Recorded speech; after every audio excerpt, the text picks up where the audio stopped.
Hi,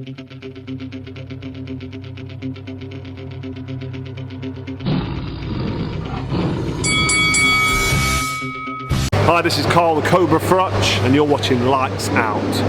This is Faisal Khan for Lights Out, proudly sponsored by Spartans Law. We're here in the beloved city of Liverpool, my favourite city in the world. Damn right. Delighted to be joined by the IBF welterweight champion of the world, Natasha Jonas. She defends her world title in Liverpool this Saturday night against Mikaela. Firstly, Natasha, thank you very much for speaking to me. How are you doing? I'm good, feel good. How excited are you to be stepping out in front of your home crowd in Liverpool? But more importantly, please tell me you're going to walk out till you'll never walk alone on Saturday night. Oh, no. Unfortunately, I don't want to divide boxing's the one thing that brings us together, and football's the thing that divides us. So I don't want to, discourage the Everton fans, because we are one city. So I'm gonna leave the football for one night only.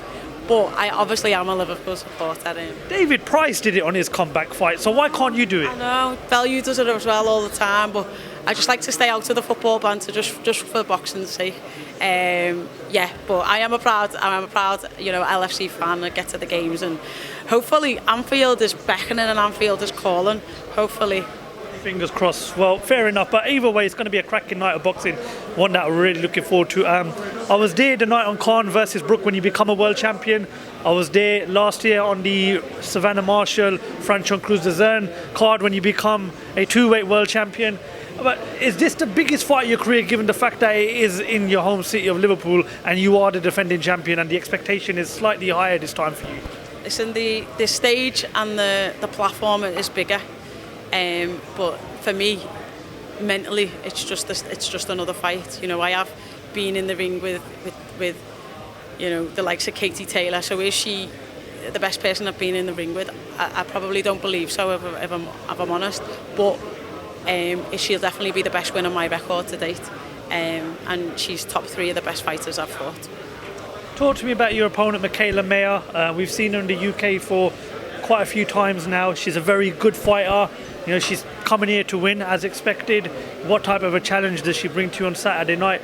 And what have you got to do to make sure you beat her and retain your world title? Yeah, I think she's very well schooled. She's got great foundations, good boxing IQ. She can box, she can fight, good engine. But everything that she does, I just believe that I'm better. And to win, I just have to have a good start. And be consistent. I gradually get better as the fight goes on anyway, but I need to have a good start as well.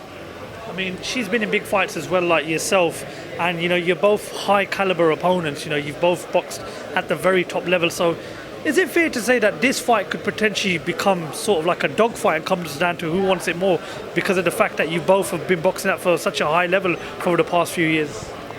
I think it's a bit more skilled than a dogfight. I think it just becomes a test of boxing IQ and who can impose their will more than a dogfight just standing there scrapping it out. I don't believe that it'll come to that, but it could do. The question is, what happens after Saturday night if you retain your world title? I mean, because you're getting better as you go on. I mean, now you're a two-weight world champion. You keep on proving people wrong. So what's left in you? I mean, what is the sort of challenges that you would like to see yourself in 2024 if you can get through on Saturday night? I mean, there was talks of Katie Taylor perhaps going up to fight Clarissa Shields. Is that something you might be willing to do at some point in your career? I think the Shields fight's been and gone now. I think, that was if I was going to stay at 154, which I never really intended to do.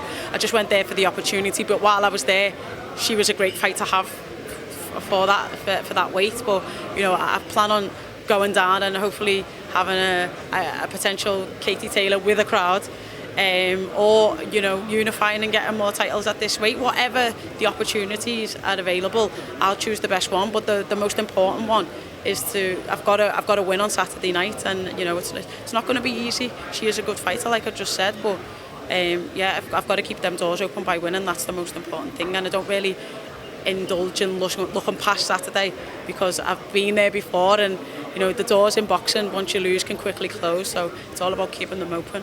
Well, whatever you decide to do next after Saturday, given the result, I'm pretty sure it's going to be exciting for all boxing fans. We were hoping to have another world champion in Liverpool last weekend. Callum Smith obviously wasn't able to beat Artur Beterbiev. There's a lot of talks about the atypical finding in a drugs test that Beterbiev delivered. Look, I don't want to go too much into it, but do you think that perhaps maybe this needs to be more looked at, and it needs to be sort of like a new chapter in what happened out in Canada? I don't think it's just the Beterbiev situation. If I'm honest, there's cases of a few fighters. I'm top of my head. I'm Baumgardner, Conor Ben, with adverse or positive tests, and legal loopholes, and I don't really understand.